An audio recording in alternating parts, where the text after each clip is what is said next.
I'm just wondering, will 2026 surprise everybody? What's going to happen next?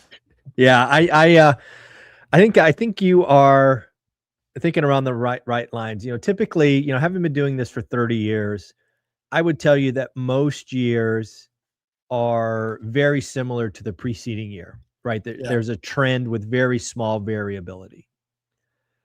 I'm here to tell you that 2026 has the highest potential variability that I've ever seen. I mean, we have some people legitimately talking about 5% GDP growth. We have Elon Musk talking double-digit GDP growth. Wow. We have others talking stagflation. We have others talking recession. We have others, talking impending doom. We have some people talking about a 38% housing crash. 2026 is going to be wild. We've got a commodities rip. We've got, precious metals ripping. We have the threat of the Japan carry trade blowing up. We've got a president that's focused on affordability and something's coming in housing. And yeah, dude, I think 2026 is going to be a wild ride. A wild ride. I love it. So this is the Friday Financial News Wrap Up. This is for Friday, the day after Christmas, December 26, 2025. Let's get right into it. So Q3 GDP, what happened? Yeah. Wall Street was surprised. Every economist, every single one was wrong. And they were wrong by a mile, right? The smart money was thinking GDP would be revised down to 3.2. It was revised up to 4.3. The miss was so bad that all Wall Street has is to yell and scream about the data or the way it was calculated, right? They're basically saying, hey, we weren't wrong. It's just bad math. And, I guess we'll see in the subsequent months, but it was a resounding beat. And again, you got to remember, GDP is consumers, which, even though everybody's, in a bad mood, they're still spending. Businesses still spending. And I think what people got wrong, certainly the experts got wrong, was the dramatic fall in the trade deficit. Because if you don't know how GDP is calculated, a falling trade deficit means positive GDP, right? Because imports subtract from GDP. Yep. And if you have that collapsing, it's going to be a push to a higher GDP. And again, I don't know about you, but this was a Q3 number, and I didn't really feel like Q3 was gangbusters. No. But it posted a 4.3. So, for the first time, Ty, I've got to think about the US doing 5% plus. Yeah. Because if that was a 4.3 quarter, I mean, come on. We've got tax refunds, we've got deductions, and we've got all this stuff heading into the new year. New tax laws. Yeah. Yeah, new tax laws. It's all going to be meaningful and lots of tailwinds. So yeah, it's going to be 2026 it's going to come in hot. It's going to come in wild with lots of variability. So it's going to be the time to pay attention. Sometimes you go into a year and you can just kind of relax because it's like, oh, the economy doesn't know it's January. It's going to be just like December. But nah, I don't think this time. I think we've got a lot of variability going on. A lot of variability. Let's keep going. Let's talk about it. So consumer confidence. We talked about this the last several weeks. Yeah. What's your take on it this week? And is anything changed for you? I am more and more convinced. I'm actually continuing to dig into this. It's probably why it keeps showing up on the weekly wrap up with you. Yeah. Because I think it's a crap number now. Yeah. So I did research since last week. So again, the consumer confidence number coming in at 89.1, I believe. And I went back to 3 historical events because again, I study the economy back to 1970. So I went back to 1981, which is when we had 13% inflation. 13. Wow. And consumer confidence was 11 points higher then than now. Interesting. So again, inflation for us today was 2.7, 13.5. Consumers felt, 11 points better in 81. Okay, great.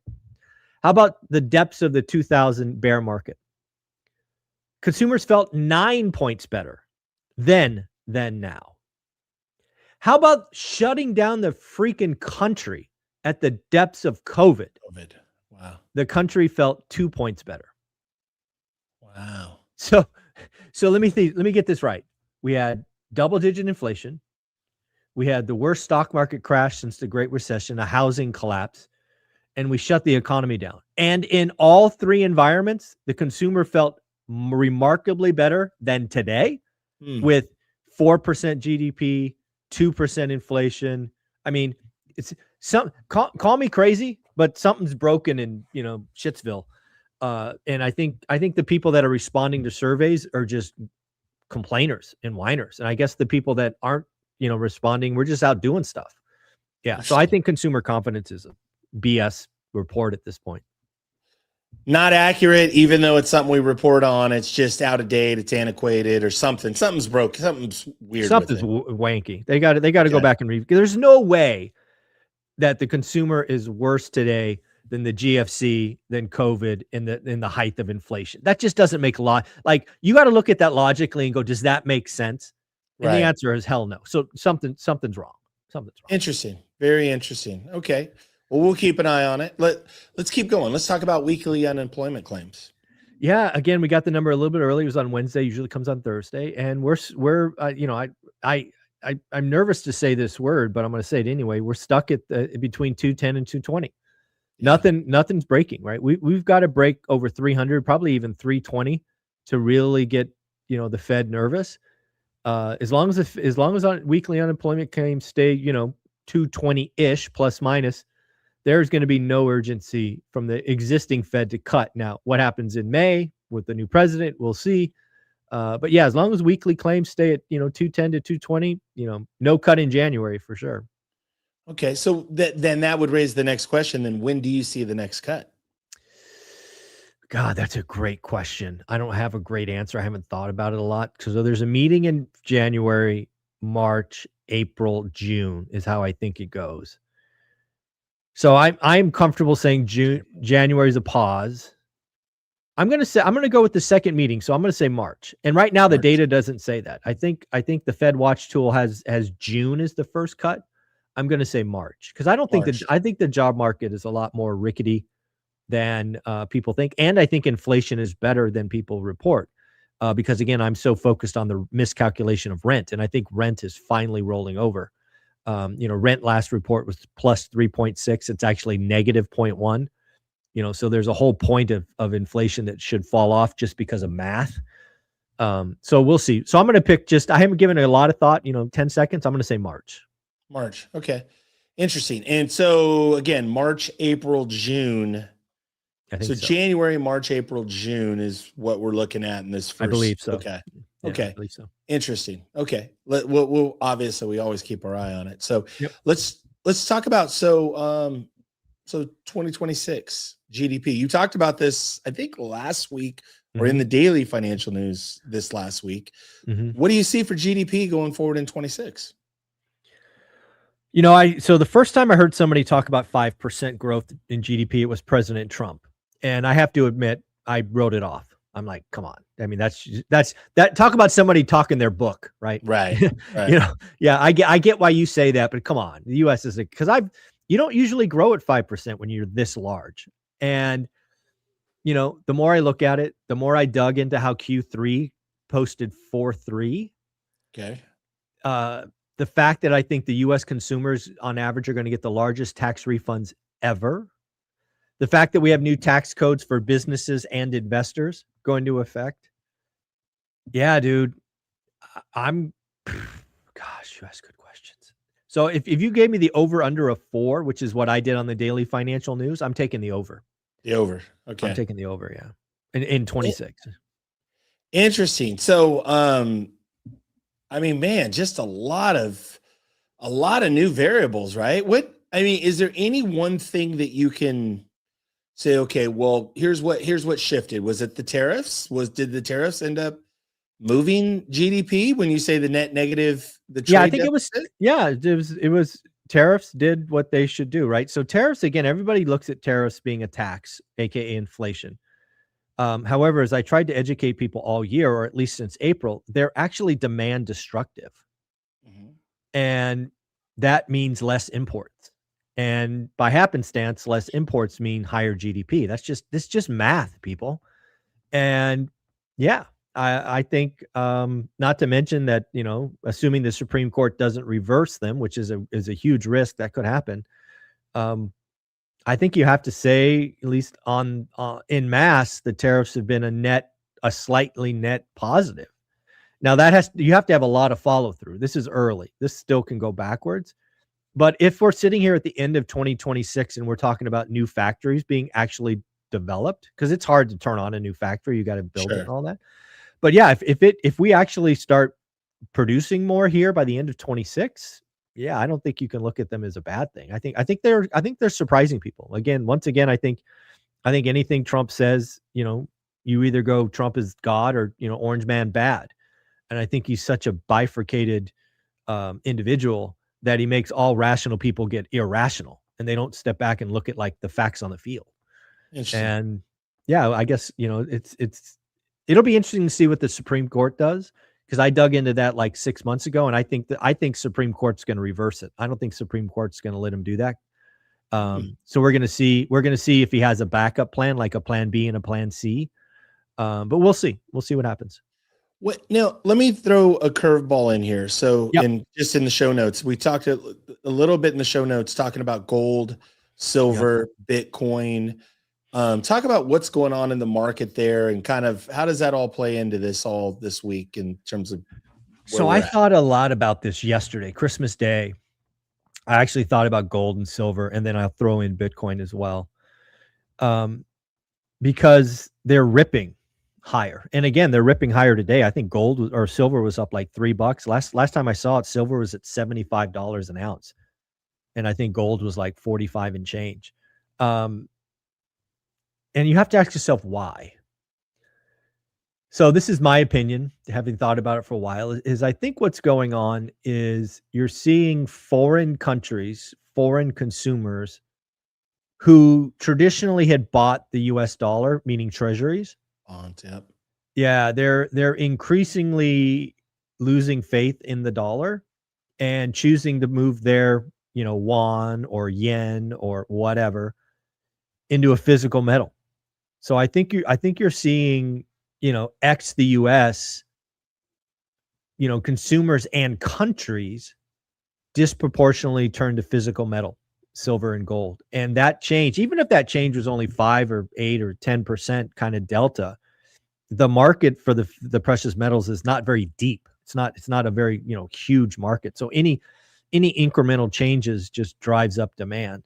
So that's what I think's happened into gold, silver, platinum, palladium, all of those metals.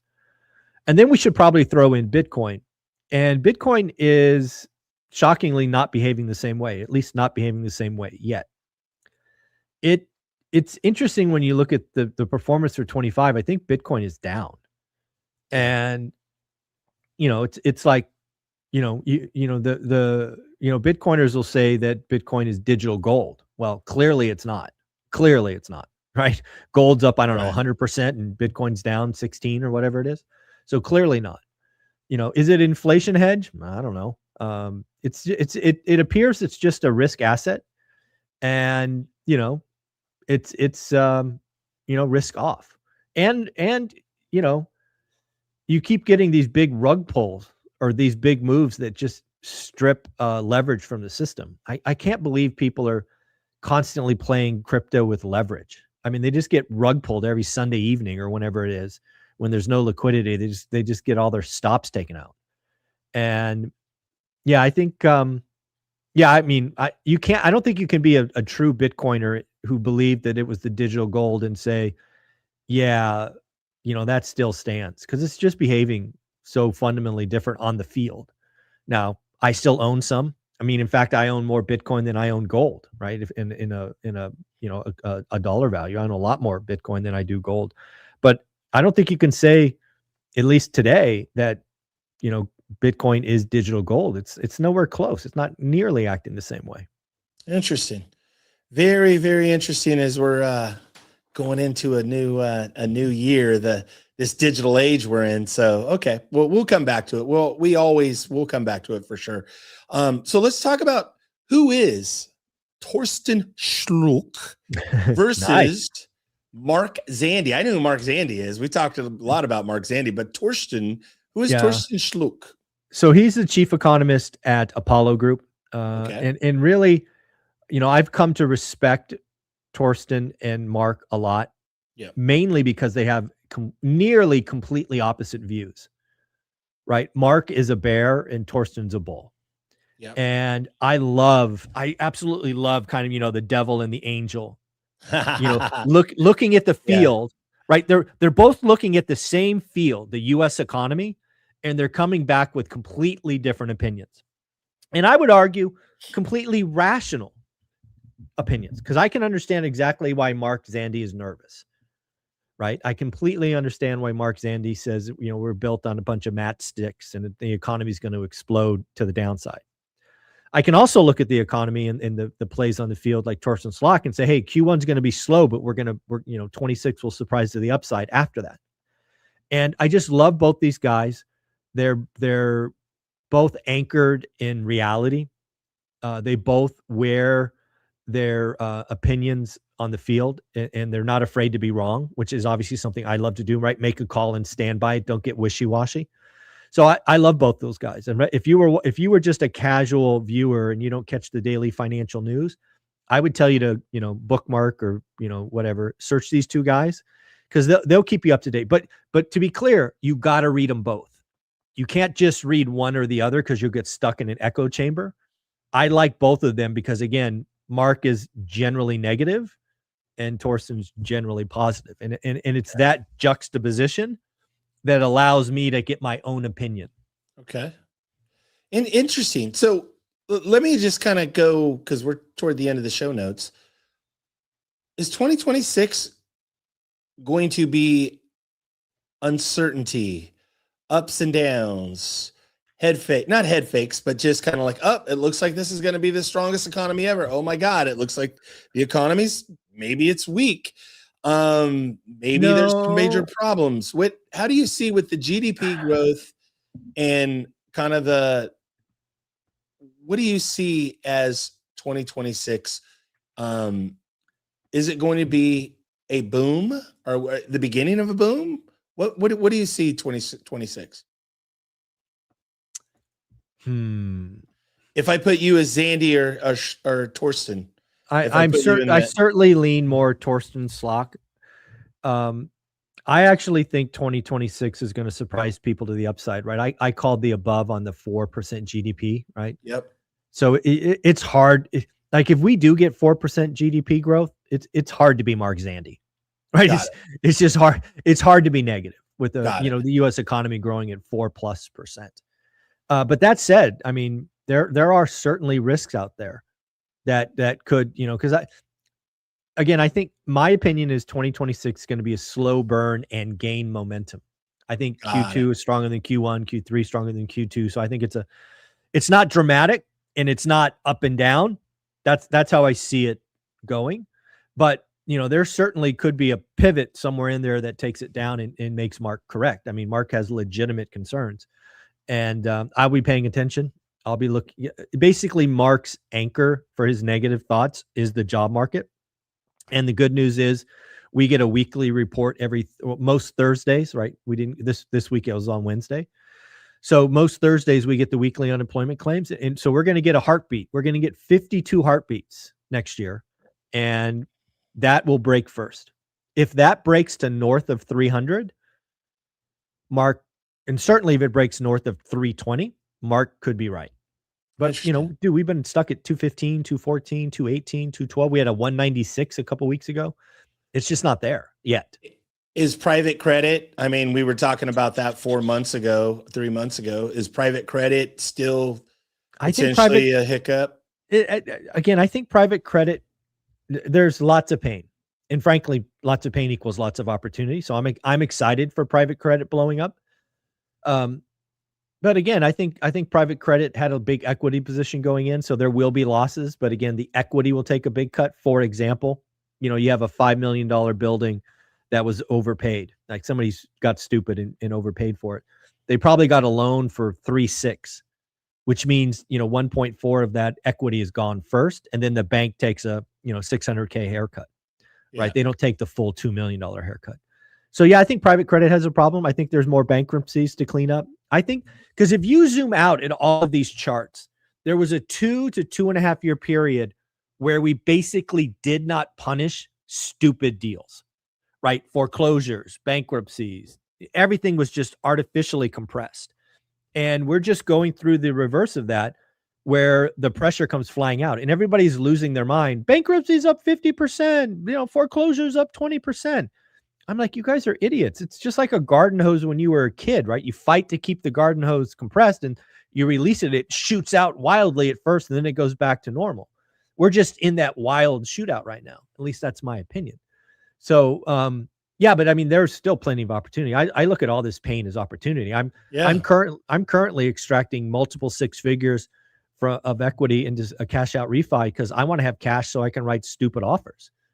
So, I live by what I do every day. And right now I am actively refining multiple properties to extract multiple six figures to add to an impressive stack already. So I can go on a shopping spree because, I like to buy when nobody else is. Love it. Love it. Do you see values 2026 flat? So you got to be very careful. Single family, yes, flat. Multifamily, the stuff I like, class B, class C, value add, going to get spanked. I think there's real pain coming, and that's why I'm getting ready. I mean, I think 30% is easy. I think it could be 50%. Like there's a building that I owned. I physically owned this building for a decade. I sold it for $1 million. It's now being resold for 2.6. That building in that area is not worth 1.2 today. Why are they selling it for 2.6? Because they bought it for 2 million and put in $500,000 in upgrades. Sorry, still a shitty area, still a war zone. That bank's going to lose that building, and there'll be people out there that'll look to pick it up. But and I don't say this just to say it. I've done this before. I own a building today that was listed for 144 forever, and I ended up buying it like 2 years later for 700. So I'm just going to do this again. So it's happening the same way. So you think the 5 unit to 5 to 50, 5 That's to where I'm 50 hunting. class C, kind of the bumps and bruise stuff. That's where I'm playing. No institutional, no. The class A stuff's over. The class A has already fell 25% and it's retrading. Class A is done. Blackstone's playing, Ken McElroy's playing, Grant Cardone's playing. Class A, like AA plus, already playing. In fact, Ken McElroy bought a building in Henderson, like 5 miles from my house already. So Class A is over. Like the collapse in Class A is done at 25%, but B and C hasn't even started yet.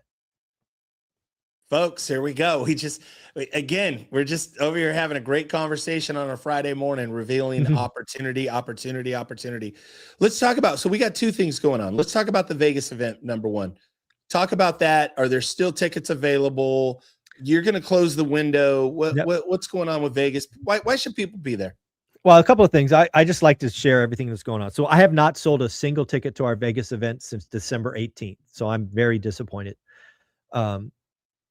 We've sold roughly 200 tickets. We've got, I think we have 90 left or 88 left, something like that. So again, if you want to buy your tickets, go to Eventbrite, get your tickets. There's 4 spots left for teenagers. So if you want your teenagers to come, just let me know their name so I can get them on the list for free. And I don't market this. I don't do ads. I don't do any of this. In fact, this is like the only show I talk about it because we have at least I think we have a very loyal following. And my assumption was my audience would would sell out tickets. And so far it hasn't. So there's that. I'm going to stop selling on January 15th because I need to rent chairs and food allocations and all of those things. And, oh, by the way, I need to lock down and get ready for the event. So they're only going to be on sale for a couple more weeks.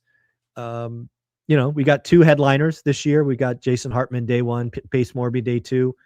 More importantly, we've got, this agenda I put together is the best one I've done. We've got people that people that you guys know, and you got people that you don't know.